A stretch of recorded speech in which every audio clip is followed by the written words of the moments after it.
Şimdi tabii gelinen aşama çözüm sürecinin başarıya ulaşması, barış sürecinin başarıya ulaşması açısından son derece kritik bir eşik olarak gözüküyor. Dolayısıyla bütün siyasi partilerin bu meselenin barışçıl çözümü konusunda kaygısı olan bütün kişilerin, tarafların, grupların bir bütün olarak bu sürece etkin bir şekilde katılması son derece önemli. Yani mesele bu barış fikrinin, barış girişiminin toplumsal bir tabana yayılması açısından da son derece önemli. Aslında zaten en kritik önem buradan çıkıyor. Yani sanırım 12-13 siyasi parti bu komisyonun içerisinde yer alıyor. 51'e yakın işte üye var. Dolayısıyla mecliste önemli bir temsil yeteneği de var bu komisyonun. Bir bütün olarak bu komisyonun bu sürece dair pozitif bir yerde durması, işte İmralı ziyareti konusunda da ortak bir tavır sergilemesi bu açıdan çok kıymetli. Yani bu barış fikrinin geniş halk kitlelerine yayılması, buradan bir destek bulması ve güçlenmesi, tahkim edilmesi açısından son derece kıymetli. Yoksa mesele Öcalan'ın meşrulaştırılması meselesi değil. Biliyorsunuz burada bir itiraz var. Yani bu görüşmeye ayak direyen bazı siyasi partiler, kişiler ya da grupların temel kaygılarından birisi bu. İşte bir meşruiyet sorunu gündeme getirilmiş. Ben bunun tam aksi bir yerinden bakıyorum. Aslında meşrulaştırılan Sayın Öcalan'ın durumu falan değil. Aksine bizzat çözüm sürecinin kendisinin meşrulaştırılması sorunudur. O açıdan bu görüşmeye ayak direyenler, buna itiraz edenler bana göre bizim baktığımız yerden aynı zamanda çözüm sürecinin ya da çözüm fikrinin ya da barış fikrinin meşrulaştırılması konusunda da bir engel, bir bariyer kurma ihtimallerinin olduğunu düşünüyorum. Bu çok önemli bir sorun. O açıdan bu barış görüşmelerinin, çözüm sürecinin ya da barış fikrinin meşrulaştırılması, toplumun bütün tabanlarına, bütün katmanlarına yayılması açısından son derece önemli buluyorum. Aksi durumda ne olur derseniz tabii ki bunu zaman gösterecek. Bu şimdiden bir kehanette bulunmak çok mümkün değil ama bu sürece ayak direyenlerin ya da bu sürece öyle veya böyle kendi durdukları yerden ya da kendi perspektifleriyle karşı duranların da ben zaman içerisinde önemli ölçüde halk tabanlarını kaybedeceğini düşünüyorum. Çünkü bu Kürt meselesi buna bağlı olarak devletin güvenlikçi yaklaşımını ilk kez belki ya da işte 2011-13 sürecini hariç tutarsak ikinci kez bir çözüm meselesi konuşuluyor. Kürt meselesi ve devletin güvenlikçi yaklaşımı biliyorsunuz sürekli kriz üreten hem insan hakları alanında hem demokratikleşme alanında hem ekonomik alanında yani hayatın bir bütününde kriz üretme kapasitesi çok yüksek.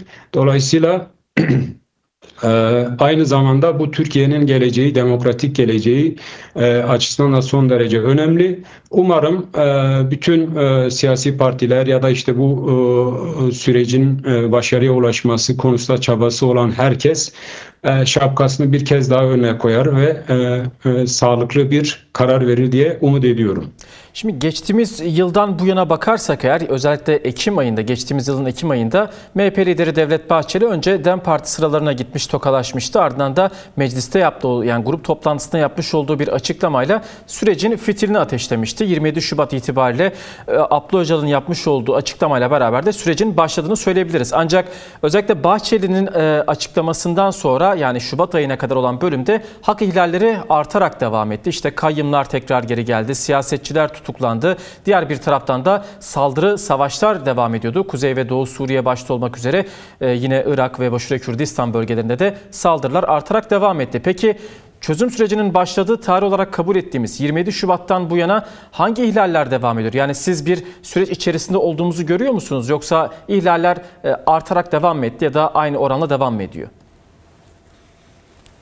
Ee, Yani 2025 raporumuz henüz hazırlanmadı. Bu konuda çalışmalarımız devam ediyor. Bunu muhtemelen 26'nın ilk 1-2 ayında açıklamayı düşünüyoruz. Orada belki bu konuda çok daha birebir verilere dayalı olarak bir tespitte bulunmak mümkün olur.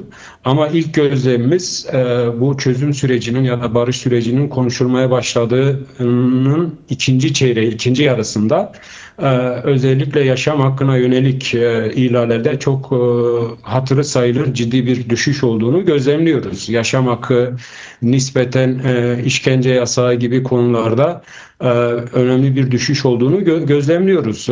Ve son 6 ayda da bu konuda daha iyimser olmamızı gerektiren veriler var elimizde. O açıdan bu barış süreci bu yönüyle çok kıymetli. Yani yaşam hakkı gibi bir temel hakkın alanda ihlallerin minimalize edilmesi, en alt seviyeye düşmesi bizim açımızdan, İnsan Hakları Derneği açısından son derece umut verici bir durum. Biz bu nedenle de yani bu barış süreci sadece Kürtlerin, Kürt halkının selamete erişmesi ya da Kürt halkının hakkının, hukukunun korunması anlamda bakmıyoruz. Biz meseleye bütünlükçü bir yerden bakıyoruz. Tüm bu verileri yan yana getirdiğimizde önemli ölçüde düşüş gözlemlediğini sizinle paylaşmak isterim. Özellikle dediğim gibi yaşam hakkı konusundaki ihlallerin bayağı çok yüksek oranda bir düşüş gözlemlediğimizi burada sizinle paylaşmak isterim bu yönüyle. Bu yönüyle de barış süreci çok kıymetli. Yani o açıdan da herkesin bu sürecin arkasına hizalanması, buna destek sunmasını çok kıymetli buluyoruz. Şunu da sormakta fayda var diye düşünüyorum. Hapishane konuları aslında uzun bir süredir tartışılıyor. Özellikle bu infaz denetleme kurulları veya diğer bir taraftan hasta tutsakların durumu, ki sizin de içinde dair olduğunuz dernekte her hafta bu kapsamda eylemler yapıyor. Ev oturması eylemleri başta olmak üzere hasta tutsaklar için eylemler yapılıyor. Peki bu konuda nasıl bir gözleme sahipsiniz? Yani bu İnsan Hakları Derneği'nin temel çalışma alanlarından birisi, mahpus hakları meselesi. Bu konuda aynı iyimserlikte olmadığımı üzülerek belirtmek isterim. Yani şu ana kadar bu konuda çok dişe dokunur, ciddi bir iyileşme olmadığını maalesef üzülerek gözlemliyoruz ve bizim en temel taleplerimizden birisiydi bu çözüm sürecinin başladığı günden, yani hatta bunu da aşan tüm zamanlarda İHA'denin neredeyse her hafta ya da her ay düzenli olarak gözlemlediği, raporladığı, kamuoyuna duyurduğu şu anda sayısını yaklaşık 355 olarak raporladığımız durumu ağır olan hasta mahpus profiliyle karşı karşıyayız. Bunun aşılması, bu kişilerin, yani bu hasta mahpusların, ağır hasta mahpusların bir an önce serbest bırakılması konusunda biz periyodik olarak neredeyse her ay, bazen her hafta bu konuda açıklamalar yapıyoruz. Yetkilileri bu konuda duyarlılığa davet ediyoruz ama bu konuda bir ilerleme sağlanmadığını üzülerek belirtmek isterim. Bu sürecin doğru bir yerde konumlanması, devam etmesi açısından da kritik bir önemde sahip olduğunu düşünüyoruz. Yani hasta mahpusların serbest bırakılması meselesi yani bir yasal düzenlemeye ihtiyaç duyulmaksızın da pekala sadece tarafsız ve bağımsız bir hekim grubunun ya da gerçekten Adli Tıp Kurumu'nun yeniden yapılandırılarak objektif bir şekilde düzenleyeceği raporlarla bu kişilerin serbest bırakılmasının pekala mümkün olduğunu düşünüyoruz. Yani bu aslında bu sürece dair en kolay ve sonuçları itibariyle de en önemli yaratacağı sonuç açısından, yani bu çözüm sürecinin ya da barış fikrinin tahkim edilmesi açısından en kolay ve en insani meselelerden birisi olarak görüyoruz. O açıdan bu vesileyle buradan bir kez daha yetkililere sesleniyorum. durumu ağır olan, ölümcül hastalıkları olan hasta mahpuslar konusunda herhangi bir düzenleme yapılmaksızın da hızlıca bir karar vermek mümkün ve bu kişilerin derhal serbest bırakılmasını bu vesileyle bir kez daha tekrarlamış olayım. Evet. Aslında bunlar yasal düzenleme ihtiyaç duyulmadan atılması gereken adımlar olarak ifade ettiniz. Peki yeni bir sürece girdik. Artık ikinci aşama deniliyor bu süreç içerisinde. Bu kapsamda bugün yapılacak toplantının ardından belki bir görüşme gerçekleşecek İmralı'da. Bunun ardından da artık hukuki adımların atılması yönünde bazı kararların çıkması bekleniyor. Yani aslında demokratik entegrasyon kavramı ya da geçiş hukuku gibi kavramlar meclise sıkıştırılmış gibi duruyor. Ancak İnsan Hakları Derneği olarak ya da sizin gibi toplum içerisinde faaliyet yürüten ve insan haklarını inceleyen, insan haklarını önceleyen çalışma yürüten kurum ve kuruluşlar da bu konuda aslında fikirlerini beyan etmeye devam ediyorlar. Yani Türkiye'nin demokratikleşmesi için ya da demokratik bir toplumun inşası için size göre hangi adımların öncelikli olarak atılması gerekiyor? Şimdi Nelson Mandela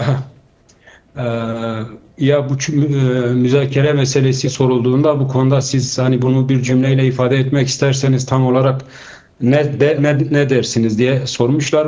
Mandela şunu söylemiş, yapılması gereken beyaz korkuların siyah isteklerle uzlaştırılmasıdır. Yani biz bunu eğer başarabilirsek bu müzakere sürecini de başarıya ulaştırırız diye formüle etmiş. Aslında tabii bunu Türkiye'ye uyarlarsak işte Türkiye'nin ya da Türklerin ya da Türkiye'deki çözüm süreci konusunda, barış süreci konusunda endişeli olan kesimle Kürtlerin taleplerini, isteklerini bir yerde uzlaştırabilirsek bu mesele çok hızlı bir şekilde hal olabilir. Evet.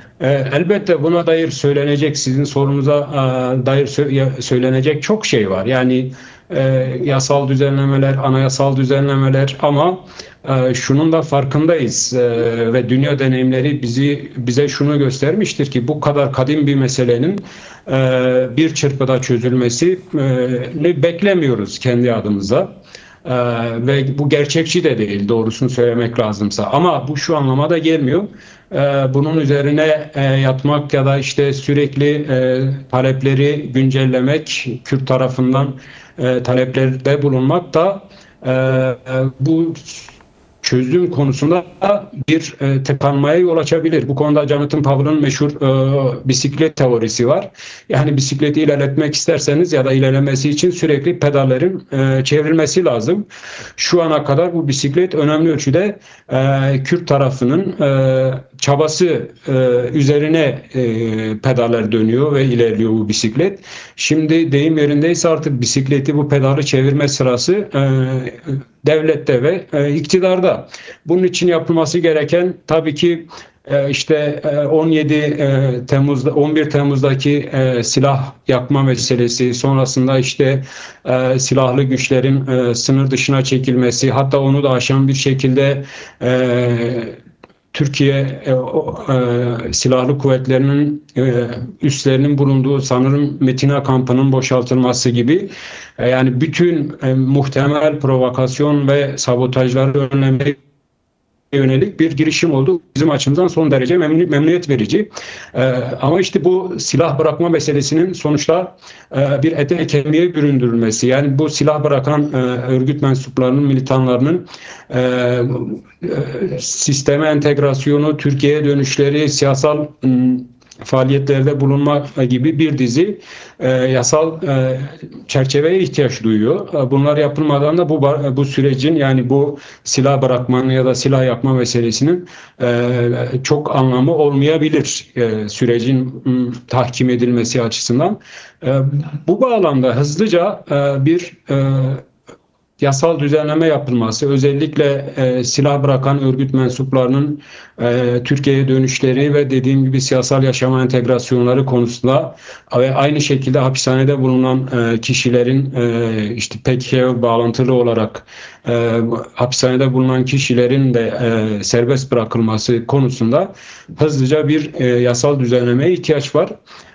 Bu konuda eğer niyet varsa bu meselenin çok hızlı bir şekilde çözüleceğine de inanıyorum. Yani sonuçta parlamentonun daha önceki pratiklerinden, yani Türkiye parlamentosunun daha önceki pratiklerinden şunu gözlemliyoruz. Eğer bu bir konuda bir niyet varsa, çaba varsa bu bir hafta, 2 haftalık bir süreç içerisinde çok hızlı bir şekilde bir yasaya dönüşme potansiyeli var. O açıdan ilk yapılması gerekenlerden birisi bu. Yani biraz önce söylediğim bir bisikletin ilerlemesi, pedalların dönmesi açısından bu hayati önem taşıyan bir talep olarak ortada duruyor.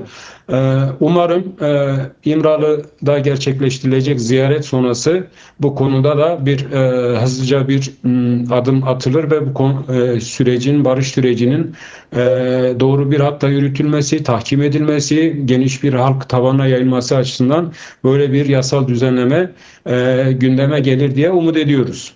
Peki.